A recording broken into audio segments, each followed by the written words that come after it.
Welcome to a new episode of Servuktion Rethinking Service. I'm Tom from AllyAllez in Serviciologie, and today we'll take a short journey through the history of the term service, from 1803 to the modern-day Serviciologie by Paul G. Huppertz. Let's go!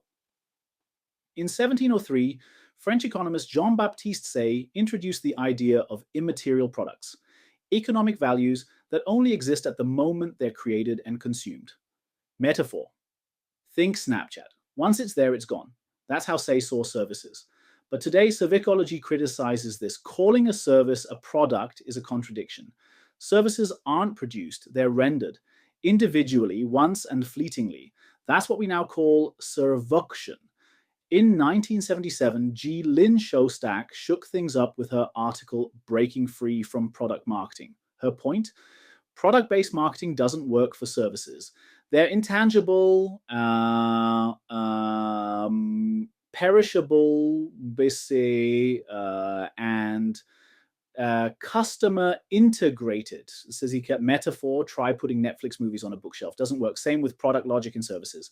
Then came Pierre Aglier and Eric Longeart. They coined the term Servuktion, blending service and production. A service isn't created in isolation. It's co-produced with the customer. Metaphor, like an escape room, you only get out if you participate. The customer's part of the process. Later, Servqual was developed by Zeithaml, Parasuraman, and Berry. It measured service quality as the gap between customer expectations and perceptions. Metaphor, like reviewing your favorite restaurant, what you expected versus what you actually got. Steve Alter added another angle. In his work system framework, he defined services as results of interactions between people, processes, and technology. No single definition, but strong structure. Metaphor. Think football. It's not just the ball, it's how the team plays together. That's a service system. In 1989, ITIL entered the scene. But its definition of service, vague, often just tech or IT systems. Even co-author Brian Johnson later admitted the term service was just thrown in.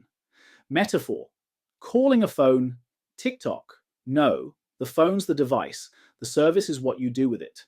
Which brings us to Paul G. Huppertz, founder of Serviciologie and licensor of lambdamodel.com. His definition, a service is the benefit delivered. The Nutzeffekt, pronounced Nutzeffekt, applied to a specific object once upon request for a single user. It is fleeting, customized, and consumed instantly. To identify any service clearly, ask 3 questions. 1. Who is requesting it? 2. What object is involved? 3. What specific benefit, the Nutzeffekt, is achieved? Metaphor. A product is your own bike. It's always yours, ready to use. A service, borrowing a bike for a ride, it's only there while you use it.